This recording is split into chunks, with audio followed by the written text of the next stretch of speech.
"My mother is in there!" shouted the girl as she punched the container with all her might. A millionaire heard her and ran to check, without imagining what he was about to witness. When he approached to look, he was shocked. Watch until the end. If this story interested you, don't forget to subscribe to our channel and tell us what city you're watching us from. We'll keep going. The Seattle rain fell in sheets as Ethan Blackwood walked briskly along the waterfront. At 36, he had built Horizon Health Technologies into a billion-dollar enterprise, revolutionizing patient care systems across the country. But tonight, his tailored suit offered little protection against the chill that crept beneath his skin. A board meeting had run late, and the storm had caught him unprepared.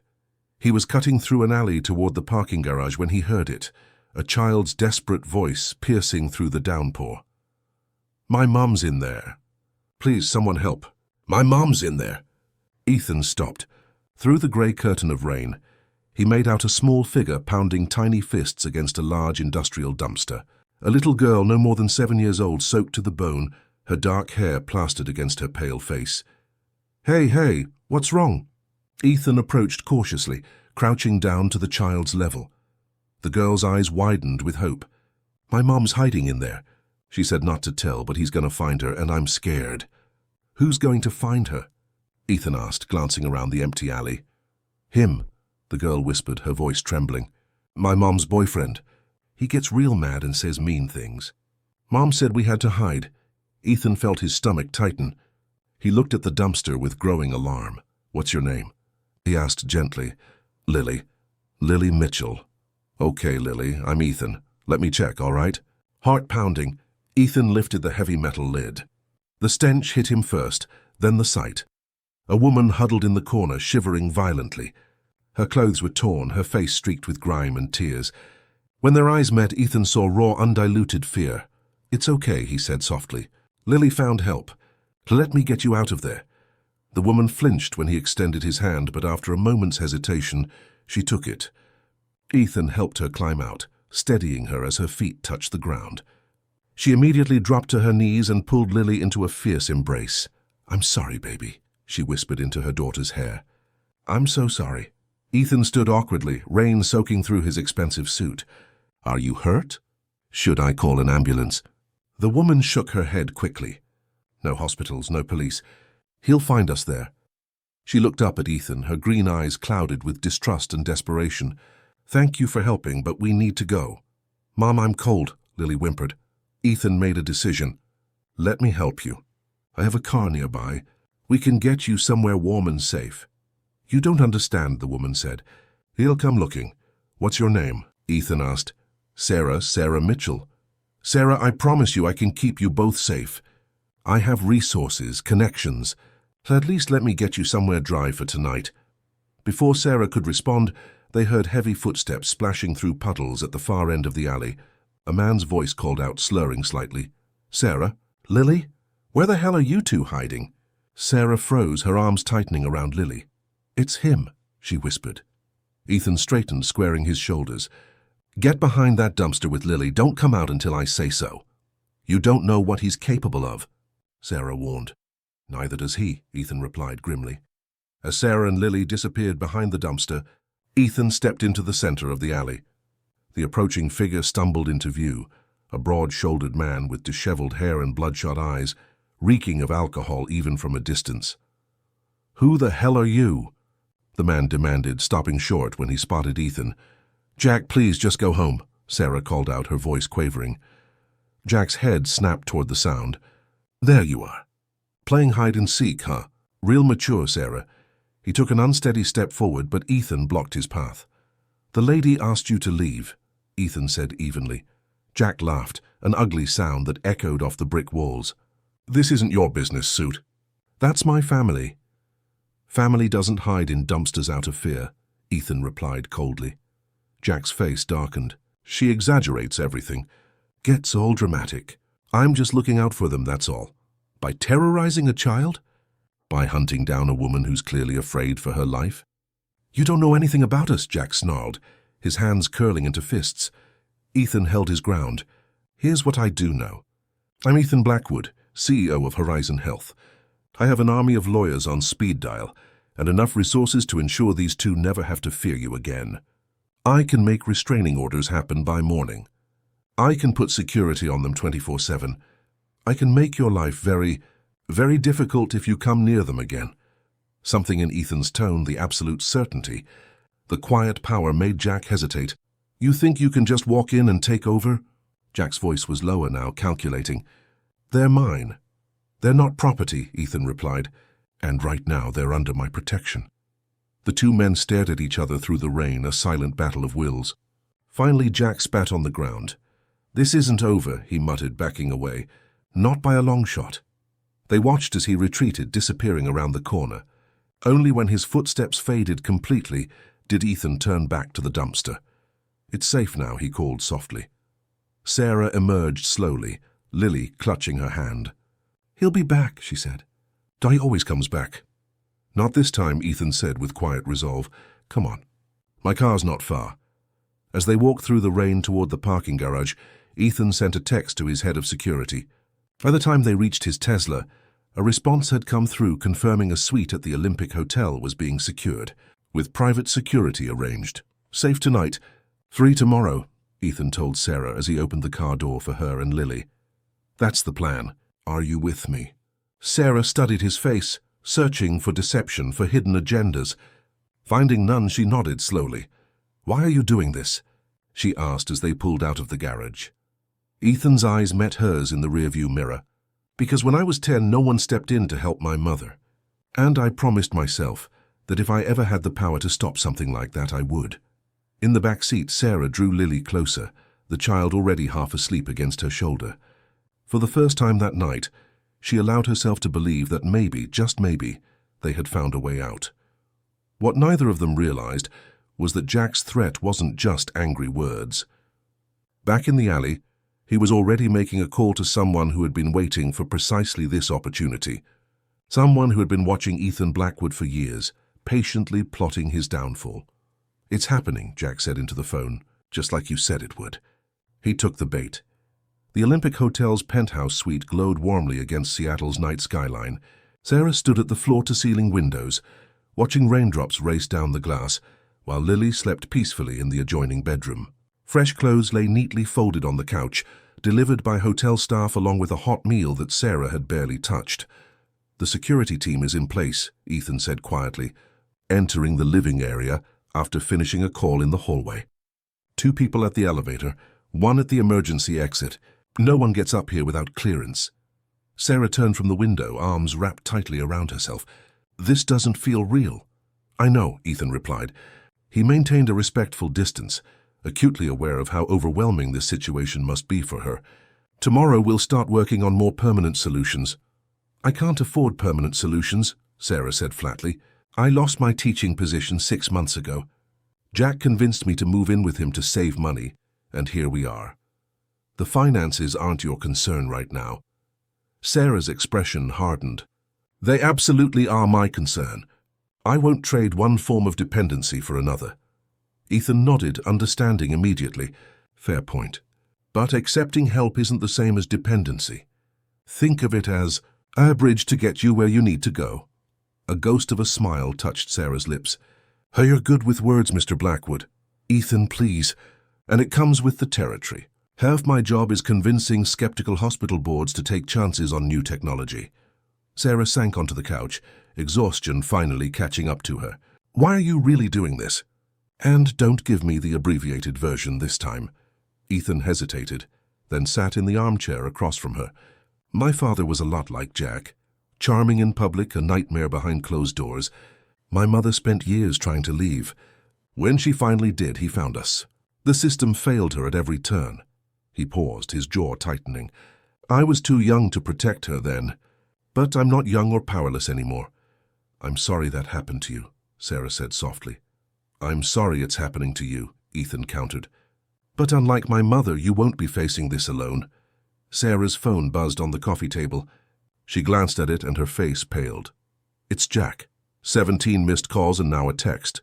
She turned the screen toward Ethan. "Where are you? We need to talk. This isn't over. May I?" Ethan reached for the phone. When Sarah nodded, he took it and powered it down completely. First rule of safety planning. New phone, new number tomorrow. Tonight we rest. Safety planning? Sarah echoed. I have someone coming to meet us in the morning. Maya Thompson, the best family law attorney in the state. Sarah laughed humorlessly. I can't afford a parking ticket, let alone the best attorney in Washington. I've already taken care of it, Ethan said. Before Sarah could protest, he added, consider it an investment in justice. Maya has helped dozens of women in your situation through my foundation. You have a foundation? Ethan nodded. The Claire Blackwood Foundation, named after my mother. We provide legal assistance and safe housing for survivors of domestic violence. For a moment, Sarah was speechless. I don't know what to say. You don't have to say anything. Just promise me you won't disappear in the night out of some misplaced sense of pride or fear. Sarah's gaze drifted toward the bedroom where Lily slept.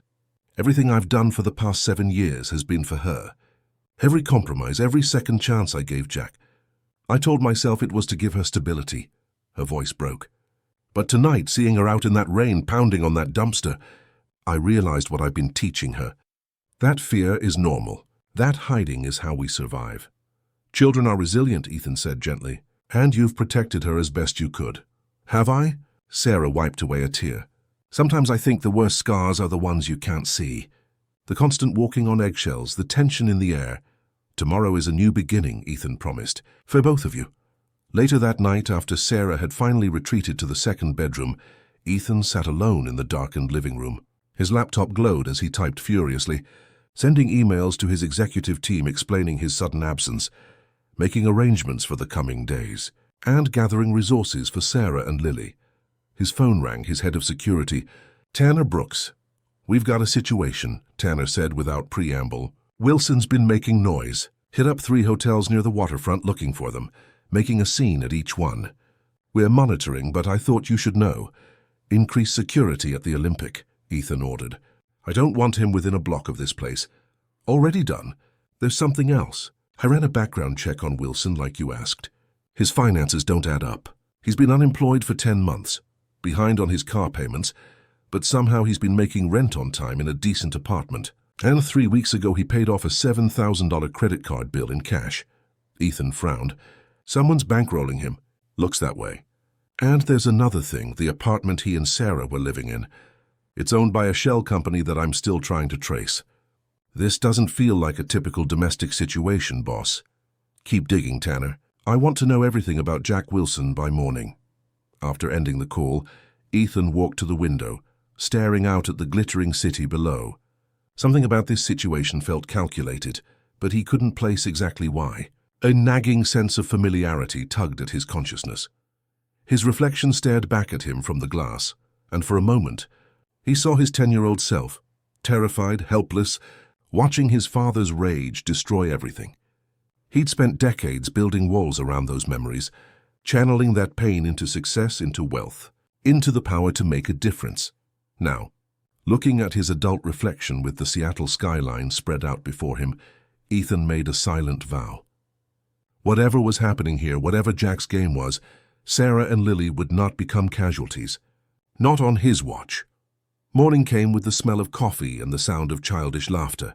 Ethan emerged from his room to find Lily at the dining table, happily devouring a stack of pancakes, while Sarah stood by the service cart, pouring coffee. "Mr. Ethan!" Lily exclaimed, her mouth full of pancake.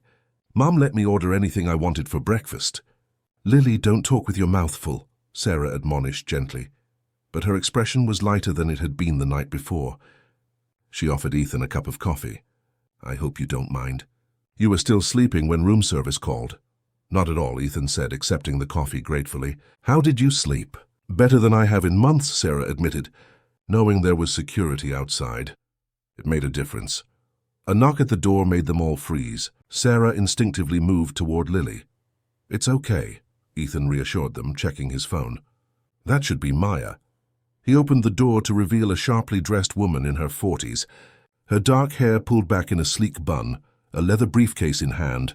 "Sorry I'm early," Maya Thompson said, striding in with practiced confidence. "But we have a lot of ground to cover." She spotted Sarah and her professional demeanor softened slightly.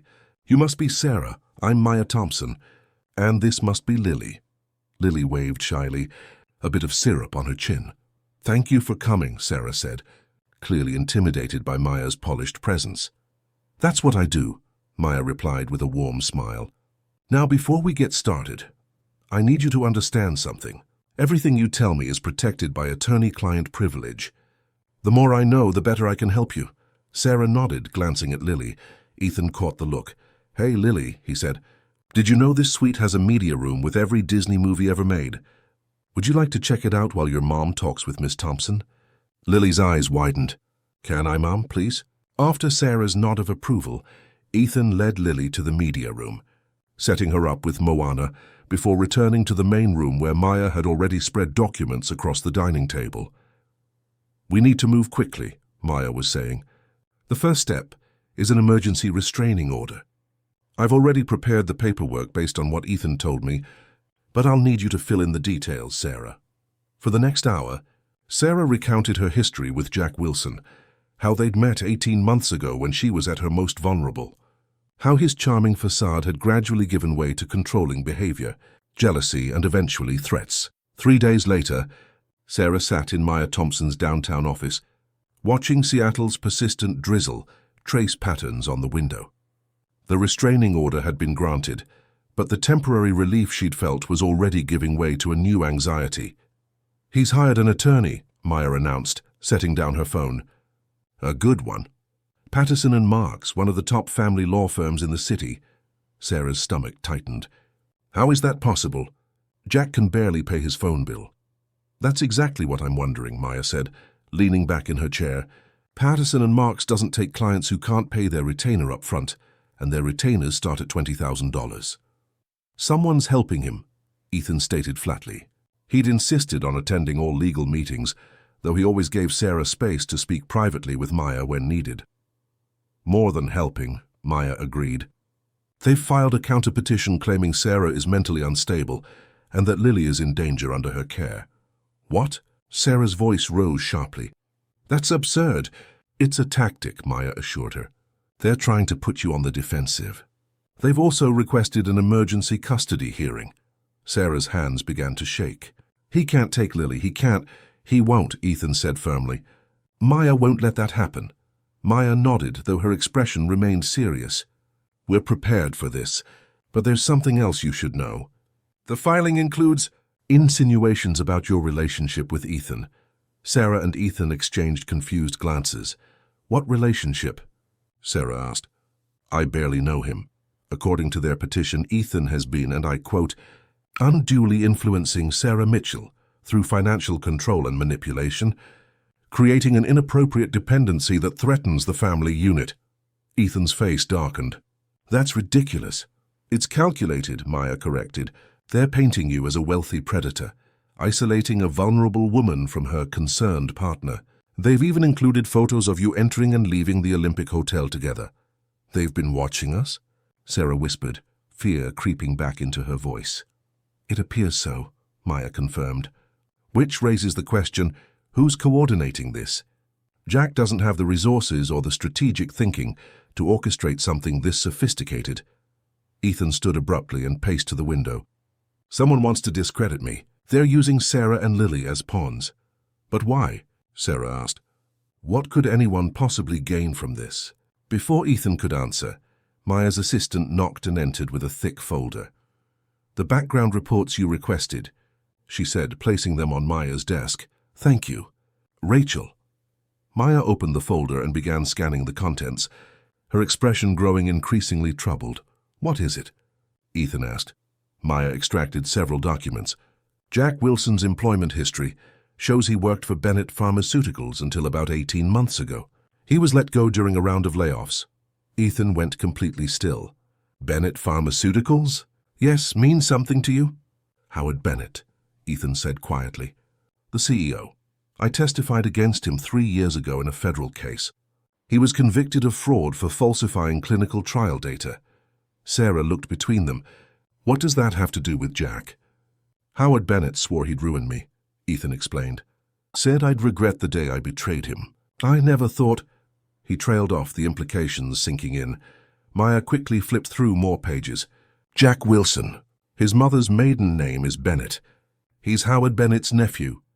The room fell silent as the pieces began to align. You think this is some kind of revenge plot? Sarah asked incredulously. Using me and Lily. It would explain the resources being poured into this, Maya said. But we need proof, not just conjecture. Ethan returned to his seat, his expression grave. How do we get that proof? I'm going to file for discovery, demand financial records from Jack's legal team, and petition for information on who's paying their bills, Maya declared. In the meantime, we need to keep you and Lily secure.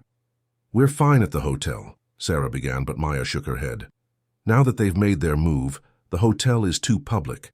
Too many staff, too many ways for someone to track your movements. She's right, Ethan agreed. I have a property in Madison Park, private, gated, with a state-of-the-art security system. You and Lily would be safer there. Sarah hesitated. Won't that just give more ammunition to their claims about you controlling me? At this point, your safety matters more than perception, Maya advised. We can address the optics in court. As they left Maya's office, Ethan received a call from Tanner. His expression grew increasingly alarmed as he listened. What is it? Sarah asked when he hung up. Jack tried to enter the Olympic Hotel an hour ago. When security stopped him, he became belligerent, claiming his family was being held against their will. The police were called. Sarah paled. Is he in custody? No, he left before they arrived, but he made quite a scene. Multiple witnesses, security footage. It all supports our case for the restraining order. Or it was a distraction, Maya suggested, her lawyer's mind racing ahead. Creating a public spectacle while someone else did something we're not seeing. Yet, the uneasy feeling followed them as they drove to Madison Park. Ethan's property was a modern architectural marvel tucked behind tall evergreens, invisible from the street. The security gate opened automatically as they approached, closing firmly behind them. Inside, the spacious home was warm and surprisingly comfortable despite its high-end design. Floor-to-ceiling windows overlooked Lake Washington, while advanced smart home technology controlled everything from lighting to temperature. This place is amazing, Lily whispered in awe, twirling in the open-concept living room. It's just temporary, Sarah reminded her, though she too was impressed by the space. Ethan showed them to adjoining guest rooms upstairs. Make yourselves at home. The kitchen is fully stocked, and there's a security panel in every room. Just press the red button if you need help immediately. It feels like we're hiding, Sarah said softly. Once Lily had gone to explore her room. Sometimes hiding is strategic, not cowardly, Ethan replied. My mother never had a safe place to hide. That made all the difference. As evening fell, they settled into an unexpected domesticity.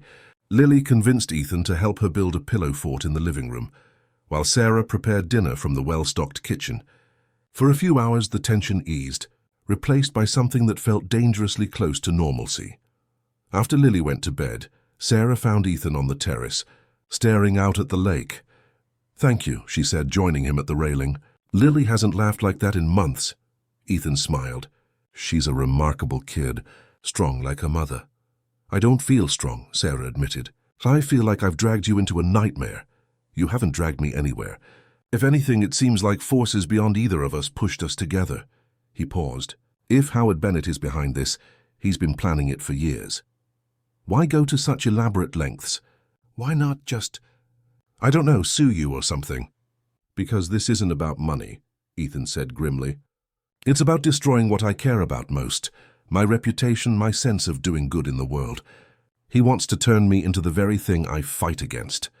Sarah studied his profile in the dim light. You're not him, you know, Jack, your father. You're not them. Sometimes I worry about becoming something worse, Ethan confessed. Someone who thinks their wealth and power gives them the right to control others, even if it's for their own good.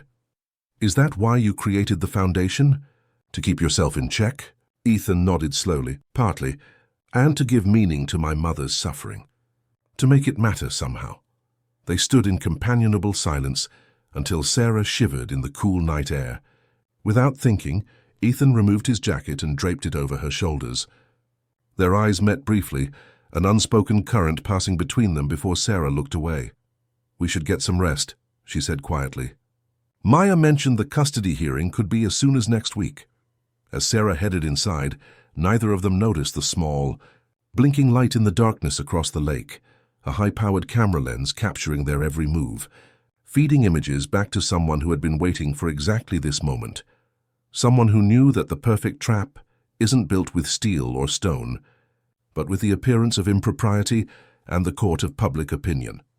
The King County Courthouse buzzed with quiet tension as Sarah sat rigidly beside Maya, her eyes fixed on the double doors through which Jack would soon enter.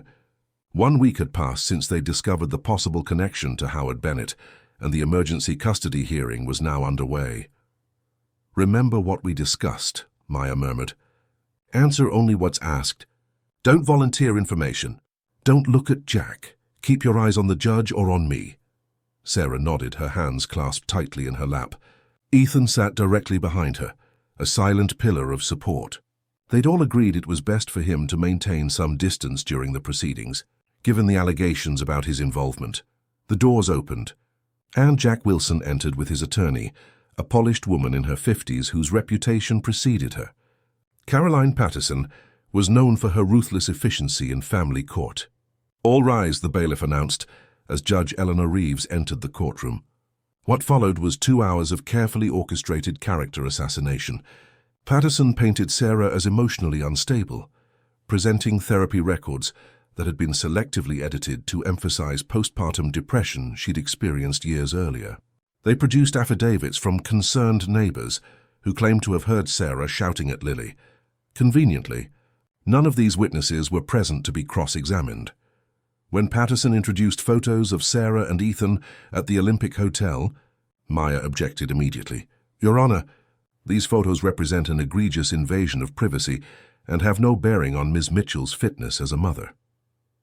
"On the contrary," Patterson countered smoothly, "they demonstrate a pattern of Ms. Mitchell falling under the influence of controlling men.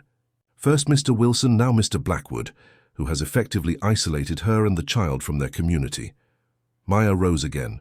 "Your Honor, if providing safe shelter to a woman and child fleeing a dangerous situation constitutes isolation, or then the term has lost all meaning. Mr. Blackwood has acted solely as a concerned citizen with the resources to help."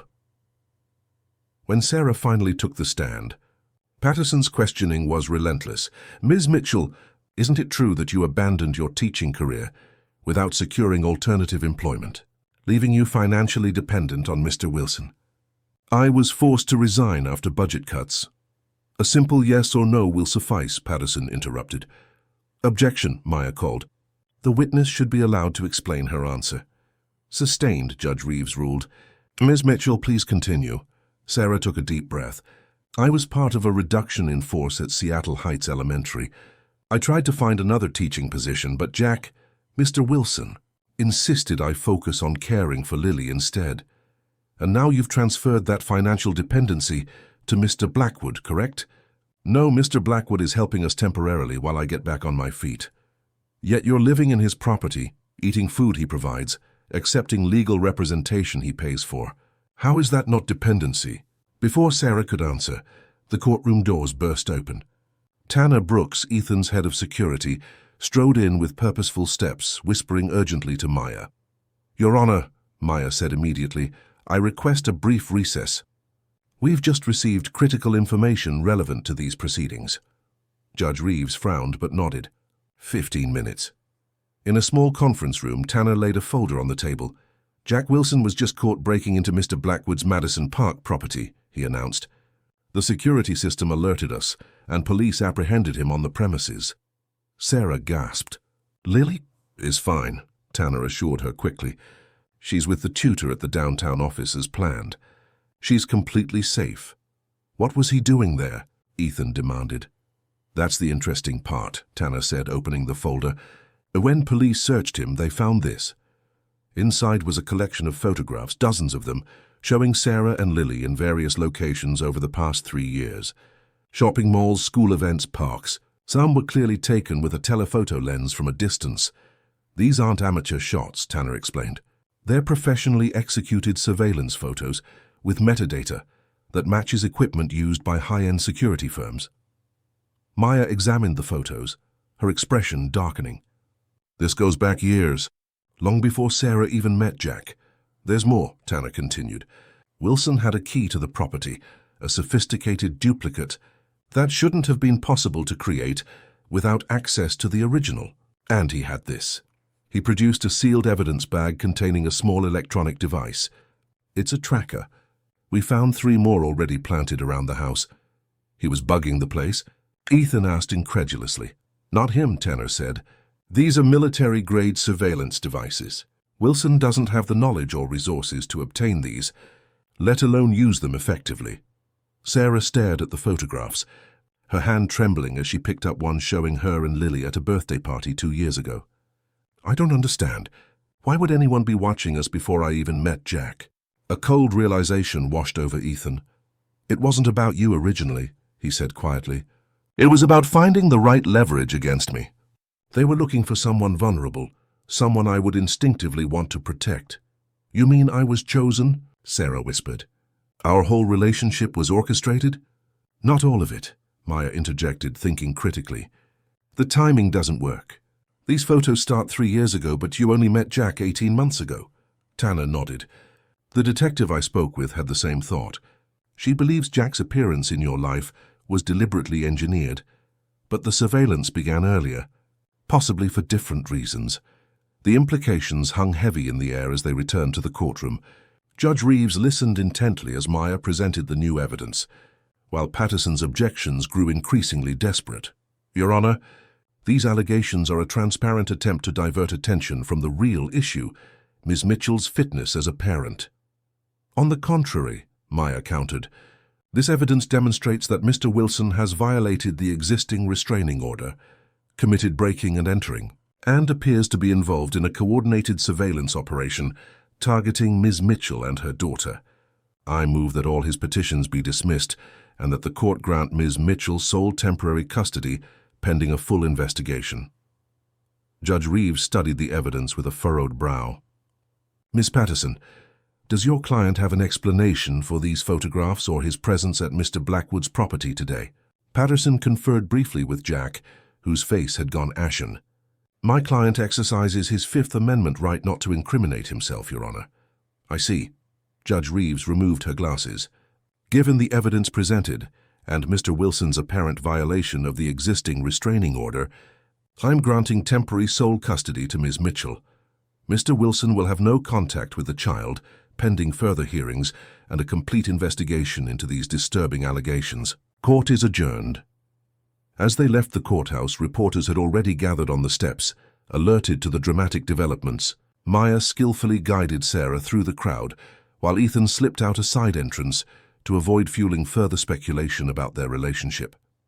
Back at the Madison Park house, which had been swept for additional surveillance devices, Sarah paced the living room while Lily played in her bedroom, blissfully unaware of the day's events. I still don't understand, Sarah said when Ethan arrived. Who would go to such lengths? Even if Howard Bennett hates you, this seems excessive. Howard Bennett lost everything because of me, Ethan explained. His company, his reputation, his freedom. Men like that don't think in terms of proportional response. But how did they find me? Why me specifically? Ethan hesitated, then decided Sarah deserved complete honesty. 4 years ago, my mother asked me to help find distant relatives we'd lost touch with. I hired investigators to trace family connections. Your grandmother and my grandmother were cousins, though they never knew each other. Sarah stared at him in disbelief. We're related, very distantly. Third cousins, technically. And you didn't think to mention this. I didn't make the connection until recently, Ethan admitted. The investigators delivered their report just before my mother passed away. I never even read the full findings, but someone else must have gotten access to that information, someone who realized they could use it. Sarah sank onto the couch, overwhelmed. So this whole thing, meeting Jack, the relationship, everything, it was all engineered to what? Get to you through me? I think so, but there are still missing pieces. The surveillance continued after my mother died, which means someone else took over the operation. Sarah's phone chimed with a text message. She checked it and her expression brightened slightly. It's Rebecca. She heard about what happened in court today. Rebecca? Ethan asked. My old colleague from Seattle Heights. We taught together before the layoffs. She's been checking in on me ever since she heard about the restraining order. Sarah typed a quick reply. She wants to meet for coffee tomorrow. Says she might have a job lead for me. Ethan nodded, but something about the timing nagged at him. That's great. Maybe I should have Tanner join you just as a precaution. Ethan, Sarah said firmly, I appreciate everything you've done, but I need to start reclaiming my life. I can't have security following me to coffee with a friend. You're right, Ethan conceded. I'm sorry. Old habits. What neither of them realized was that Rebecca Davis had already played her part in the elaborate scheme, a scheme that was about to enter its next, more dangerous phase. Rebecca Davis looked exactly as Sarah remembered. Stylishly disheveled blonde hair, oversized glasses, and that warm, infectious smile that had made her a favorite among students at Seattle Heights Elementary. They sat at a corner table in Elm Coffee Roasters, steam rising from their mugs as rain tapped against the windows. I still can't believe everything you've been through, Rebecca said, reaching across the table to squeeze Sarah's hand. When I saw that article about the custody hearing, I nearly fell off my chair. Sarah grimaced. The media coverage has been intense. Of course it has. Ethan Blackwood is Seattle royalty. Anything he does makes news. Rebecca stirred her latte thoughtfully. So what's he really like? The tabloids make him sound like some tech genius with a hero complex. He's been kind, Sarah said carefully. Genuinely helpful without expecting anything in return. Rebecca raised an eyebrow. Nothing at all? Come on, Sarah, men like that always want something. Not Ethan, he's different. Different how? Sarah found herself struggling to articulate exactly what made Ethan special. His quiet strength. His respect for her autonomy, even while providing protection. The way he connected with Lily without trying to replace her father figure. He just is, she said finally. Anyway, you mentioned a job lead. Rebecca brightened. Yes. The private school where I've been tutoring has an opening for a literacy specialist. The pay is amazing, and they're desperate to fill the position. I already mentioned you to the principal. For the first time in weeks, Sarah felt a flutter of hope that had nothing to do with court cases or restraining orders. That sounds perfect. When could I interview? How about tomorrow? I can text you the details. Rebecca leaned closer. But Sarah, can I be honest about something? As your friend? Of course. I'm worried about you. Living in Ethan Blackwood's house, becoming dependent on him. It feels like you're trading one controlling situation for another. Sarah stiffened. It's not like that. Maybe not intentionally, Rebecca conceded. But power imbalances have a way of asserting themselves, even with the best intentions. I've seen the security team that follows you. The way everything gets filtered through his resources, his connections. That's for protection. Jack broke into the house, Rebecca. I know, and that's terrible. But at what point does protection become control? Rebecca's voice softened with concern. When was the last time you made a decision without considering what Ethan would think? The question landed like a stone in still water, rippling through Sarah's consciousness. She had been making choices, the legal strategy with Maya, activities with Lily, even this coffee meeting. But Rebecca's words stirred a dormant uneasiness. I'm just saying, be careful, Rebecca continued. Make sure you're building your independence alongside your safety. That's all. By the time they parted, Sarah's thoughts were in turmoil. She walked through Pike Place Market, barely noticing the colorful produce displays or the flying fish that normally delighted tourists. Rebecca's warnings echoed in her mind, mingling with Patterson's accusations in court about her transferring dependency from one man to another. Was there truth to it? Had she unconsciously stepped from one controlling relationship into another, gentler form of the same pattern? When she returned to Madison Park, she found Ethan in his home office, video conferencing with his executive team. He ended the call when he saw her. How was coffee with Rebecca? He asked, genuinely interested. Good. She has a job lead for me, a literacy specialist position at a private school. Ethan's face lit up. That's fantastic, Sarah. When would you start? I have an interview tomorrow. She hesitated. I'd need to arrange childcare for Lily. That's no problem. She can stay with Angela at the office.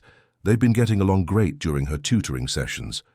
Sarah nodded, but something in her expression must have revealed her inner conflict. What's wrong?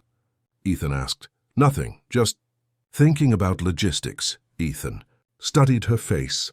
It's more than that. Did something happen with Rebecca? Sarah sank into a chair opposite his desk. She raised some concerns about our arrangement, about dependency. Understanding dawned in Ethan's eyes. She thinks I'm controlling you. Not exactly. She just pointed out that there's an inherent power imbalance, that maybe I'm trading one form of dependency for another. Ethan was silent for a long moment. And what do you think? I think, Sarah chose her words carefully, I think it's complicated. You've done so much for us and I'm grateful. But sometimes I wonder if I'm really moving forward or just existing in a different kind of bubble. Before Ethan could respond, his phone buzzed with a text from Maya. His expression darkened as he read it. What is it? Sarah asked. Maya was in a hit-and-run accident this morning. She's in the hospital, Sarah gasped. Is she okay? Stable but serious. Broken leg concussion. He looked up, his eyes troubled. She says it wasn't an accident.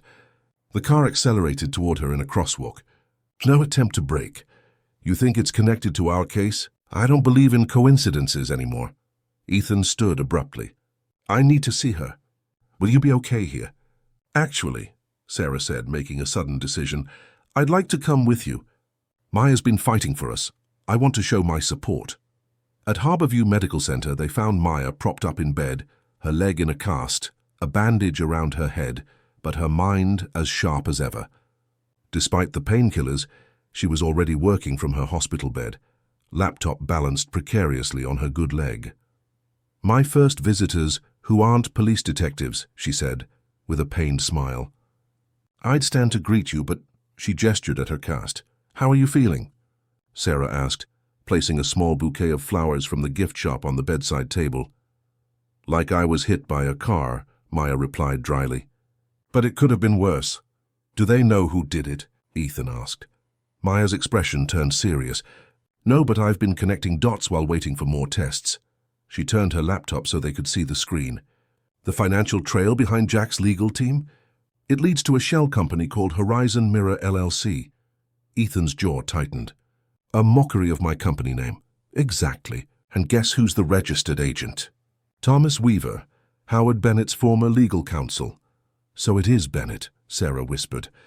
It gets worse, Maya continued. I've been going through all the documentation from Discovery. Those surveillance photos of you and Lily, they go back exactly 3 years and 2 months. Know what happened 3 years and 3 months ago? Ethan nodded grimly. Howard Bennett's sentencing. He started planning this the moment he was convicted, Maya confirmed. Finding someone connected to you, however distantly. Setting up surveillance. Positioning Jack Wilson to accidentally meet Sarah. But why target me specifically? Sarah asked. Just because of a distant family connection? Maya's expression softened with sympathy. Your background made you an ideal target, Sarah. Single mother, financial struggles after losing your job, no strong support network after moving to Seattle. You were vulnerable in exactly the ways their plan required.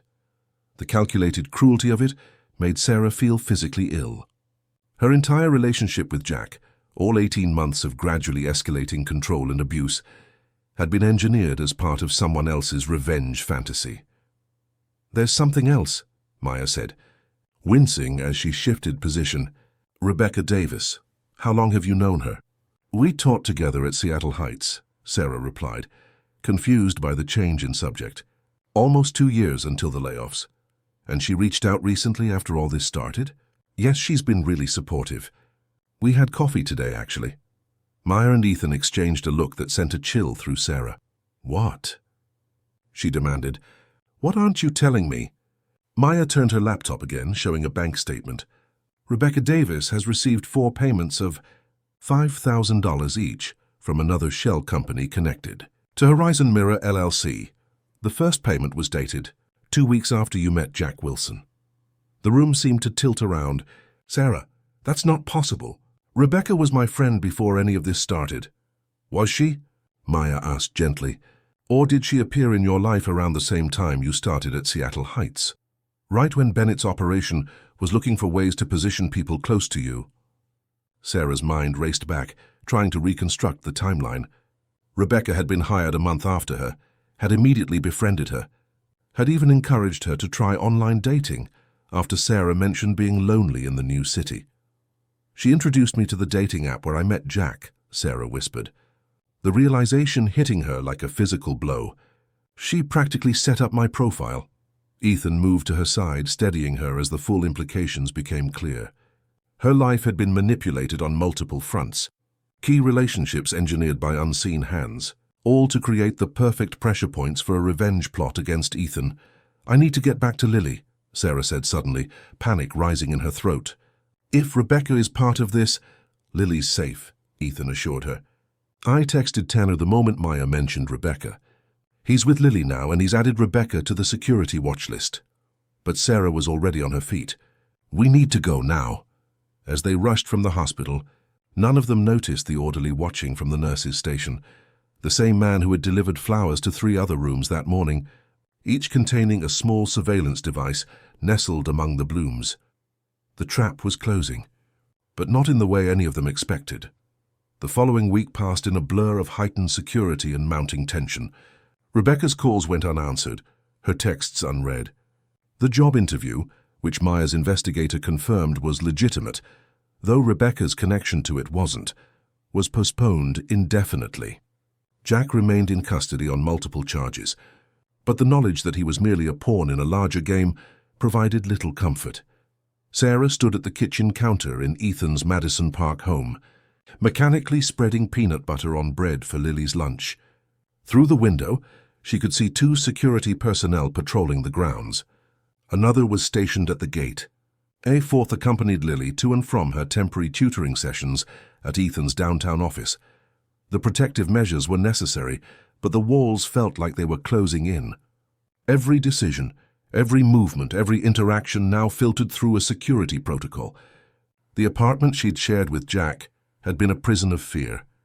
This beautiful home was becoming a different kind of cage. Ethan entered the kitchen, his expression softening when he saw her.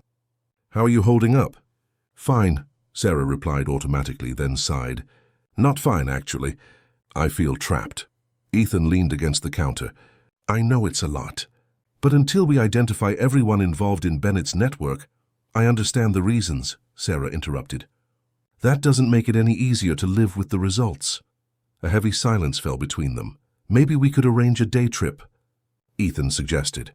"Somewhere outside the city. A change of scenery might help, with a security detail." Sarah shook her head. "That's not freedom, Ethan. That's a field trip with guards." Ethan ran a hand through his hair, frustration evident in his gesture. "What do you want me to do, Sarah? Bennett's people tried to kill Maya. They've been watching you for years. I can't just—" "I know!" Sarah's voice rose sharply before she caught herself. "I know," she repeated more quietly. "And I'm grateful for everything you've done. But this isn't sustainable. Not for me, not for Lily." "It's temporary," Ethan insisted. "For how long?" "Months. Years." Sarah set down the knife she'd been using. "Lily asked me yesterday why she can't go to the park anymore." "What am I supposed to tell her?" Before Ethan could answer, Tanner appeared in the doorway, his expression grave. "We need to talk," he said. "Both of you." In Ethan's study, Tanner laid out a series of photographs and documents across the desk. "Howard Bennett isn't working alone," he began without preamble.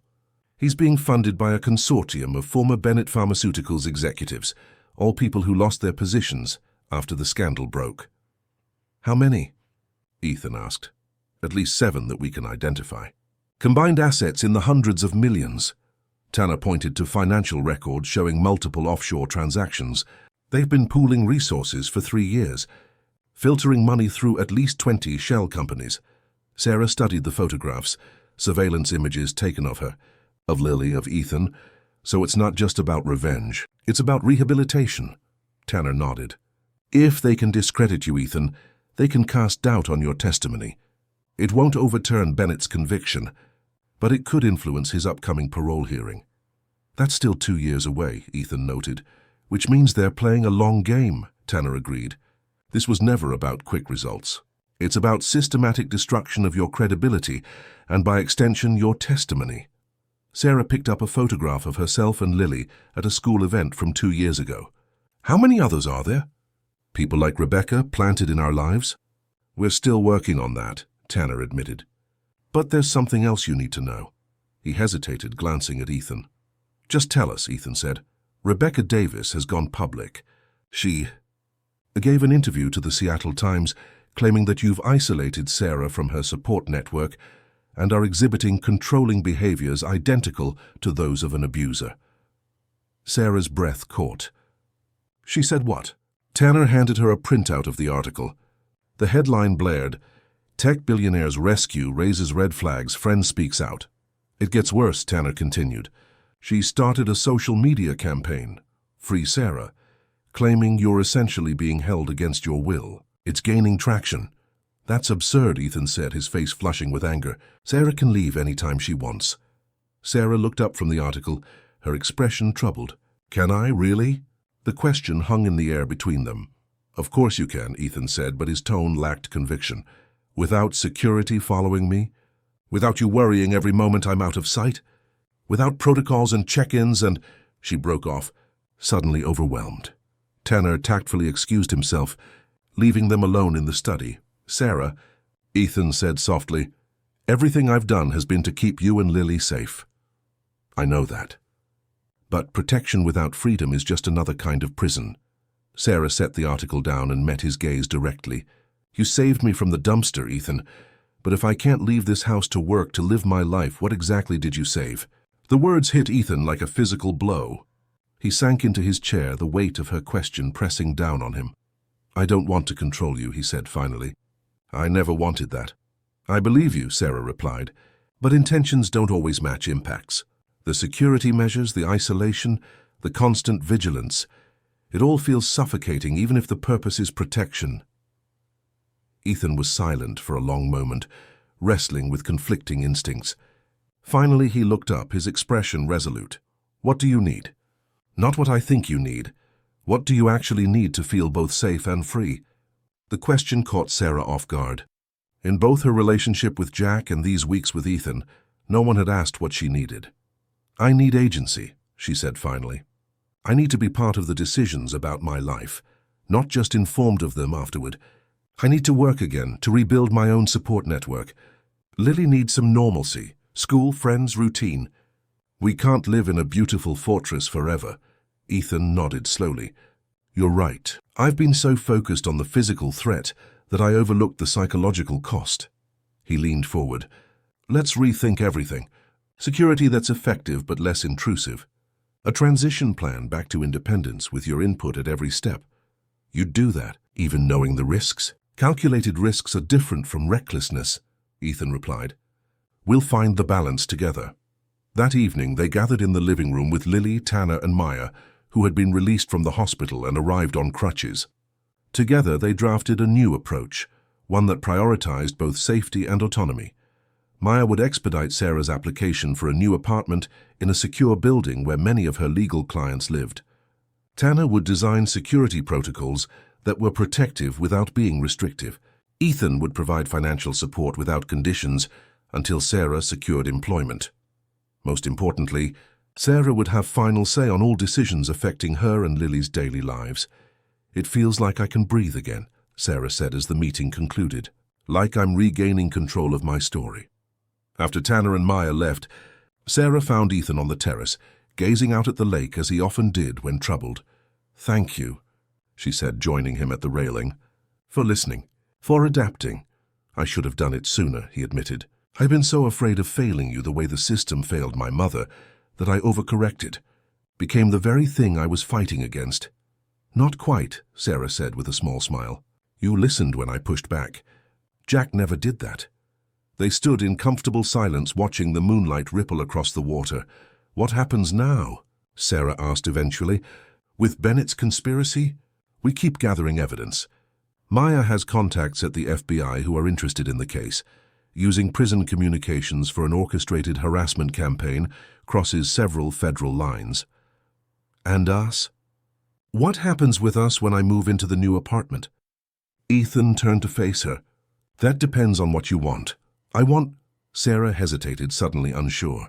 These past weeks had been intense, complicated. Amid the fear and tension, something else had developed between them. A connection based on mutual respect and understanding. I want to find out who we are to each other, without crisis forcing us together. without manipulation or obligation or gratitude. I'd like that too, Ethan said softly. The moment was interrupted by Lily's voice from the doorway. Mom, I can't sleep. Sarah turned. What's wrong, sweetie? Lily padded across the terrace in her pajamas, clutching her worn stuffed rabbit. I had a bad dream about the man. The angry one. Sarah knelt down, brushing hair from Lily's forehead. Jack can't hurt us anymore, remember? We talked about this. But what about the other people? The ones who were helping him? Lily's perceptiveness sometimes startled Sarah. Children absorbed more than adults realized. They can't hurt us either, Ethan said, crouching beside Sarah. We're working on making sure of that. Lily looked between them. Are we still going to be a family when we move to the new place? The question hung in the air, innocent yet profound. Sarah glanced at Ethan, seeing the same mixture of surprise and warmth she felt reflected in his eyes. We'll be... Sarah searched for the right words. We'll be people who care about each other very much. People who choose to be in each other's lives. Not because we have to, but because we want to. That sounds like family to me, Lily said with the simple wisdom of childhood. Later, after Lily had finally fallen asleep, Sarah sat on the edge of her bed, contemplating the child's words. Family. Was that what they were becoming? Not through obligation or circumstance, but through conscious choice and growing affection. The possibility both thrilled and terrified her. After everything, the manipulation, the engineered relationship with Jack, the discovery that even her friendship with Rebecca had been fabricated, how could she trust her own feelings?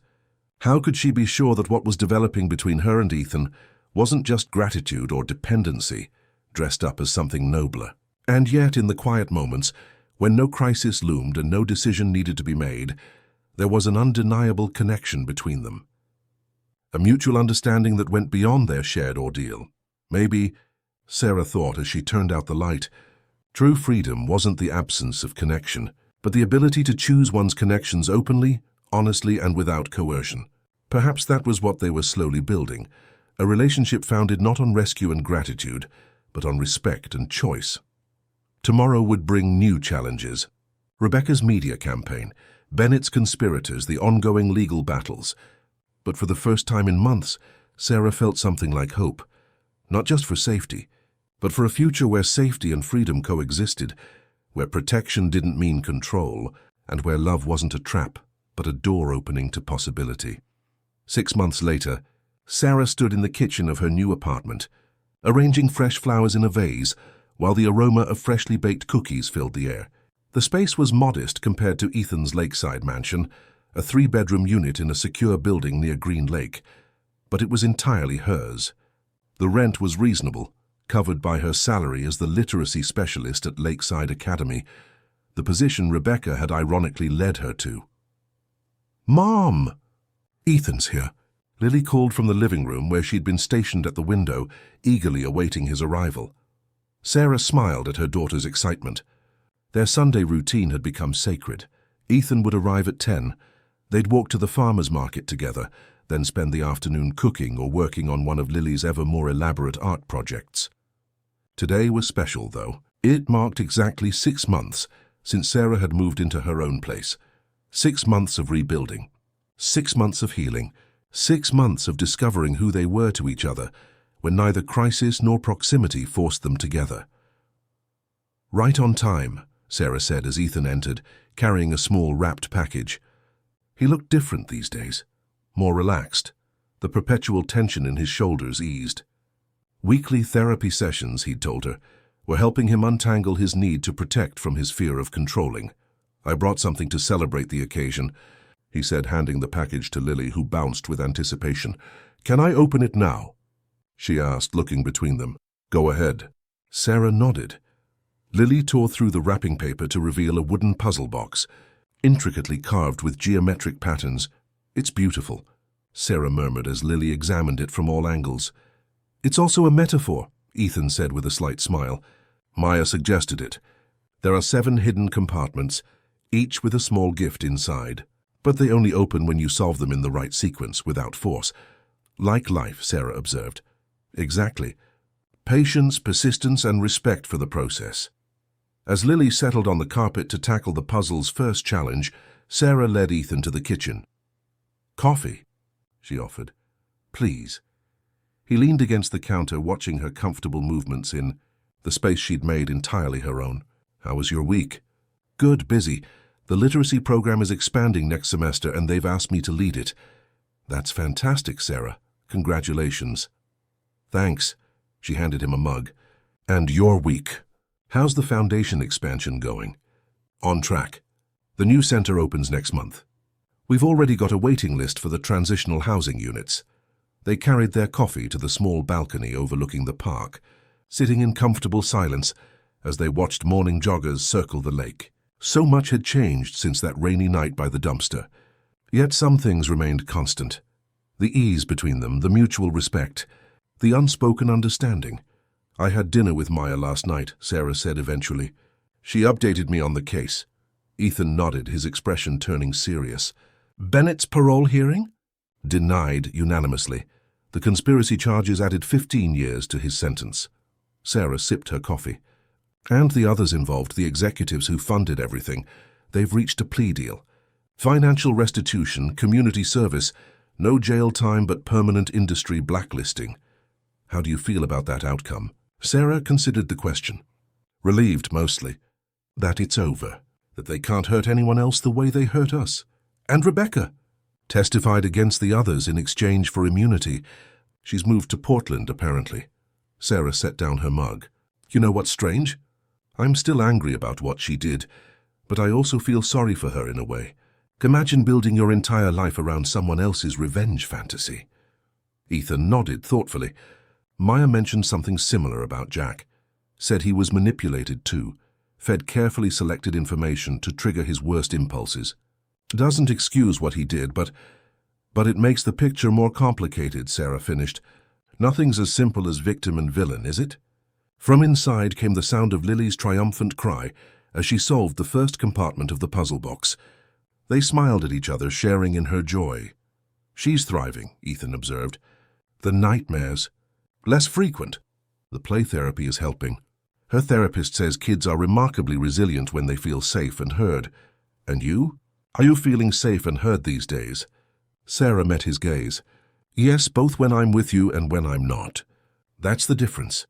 It had taken time to rebuild trust, not just in others, but in herself.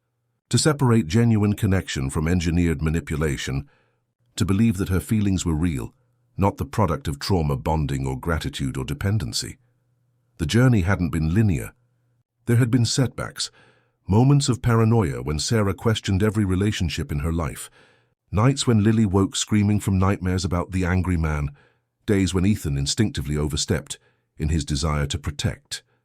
But they'd navigated each challenge together with honesty and patience. I've been meaning to ask you something, Ethan said, interrupting her thoughts. The Claire Blackwood Foundation is hosting a gala next month. Would you and Lily like to attend? As my guests. Sarah raised an eyebrow. A public appearance together? That would certainly get people talking. Let them talk, Ethan said with a shrug.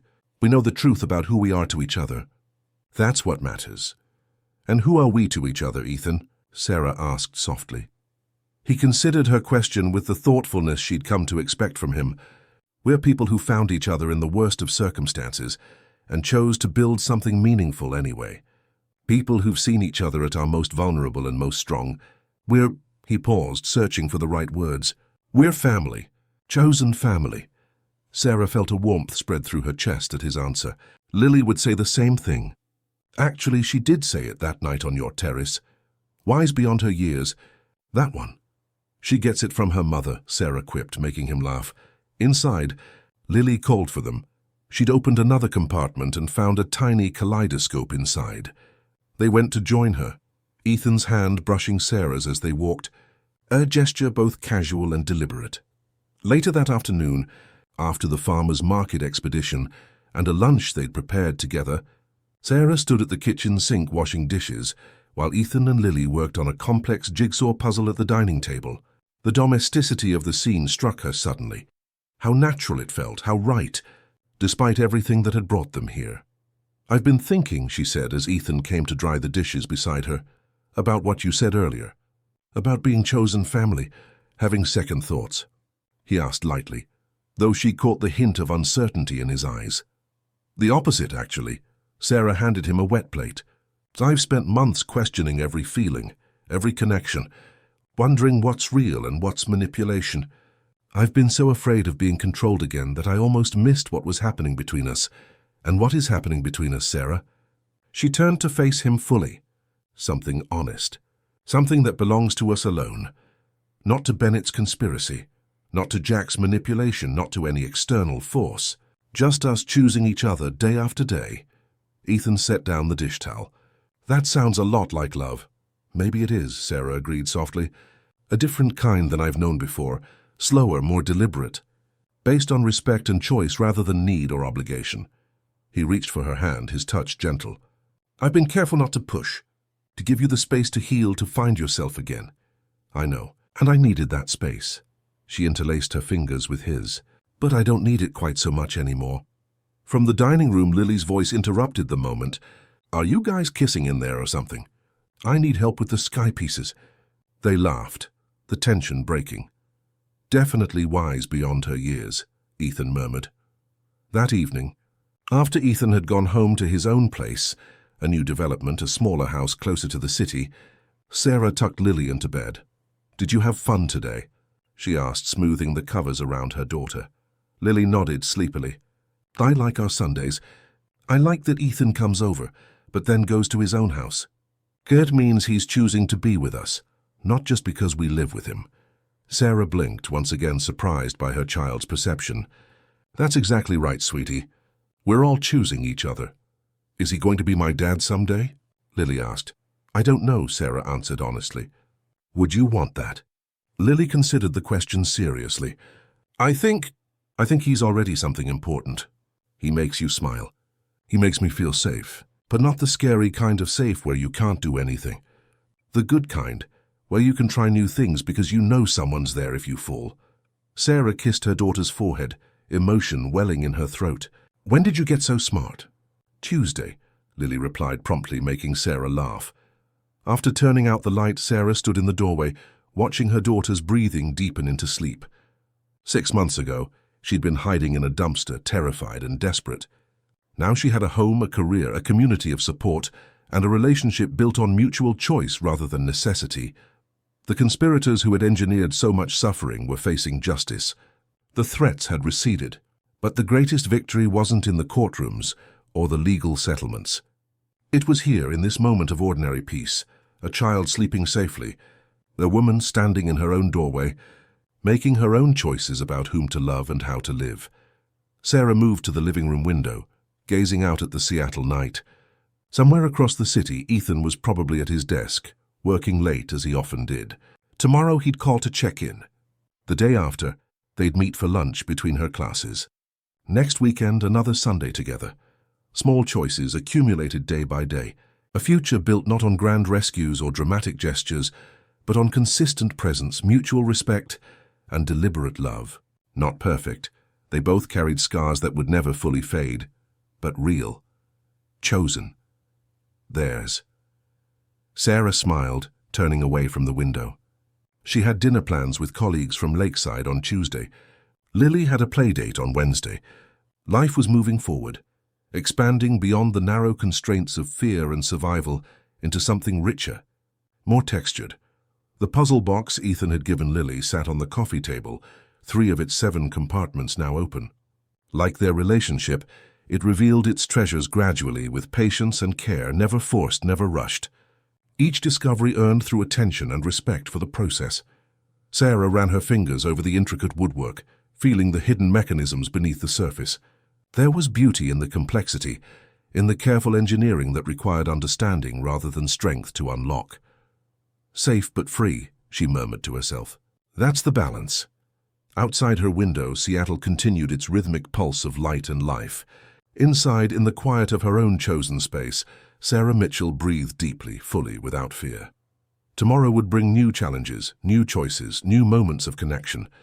But for tonight, this was enough, this hard-won peace, this carefully constructed freedom, this love built choice by choice, day by day, without coercion or obligation. This, at last, was what it meant to be truly rescued. Not taken from one cage to another, but given the keys to build one's own home. with doors that opened from both sides, windows that let in light, and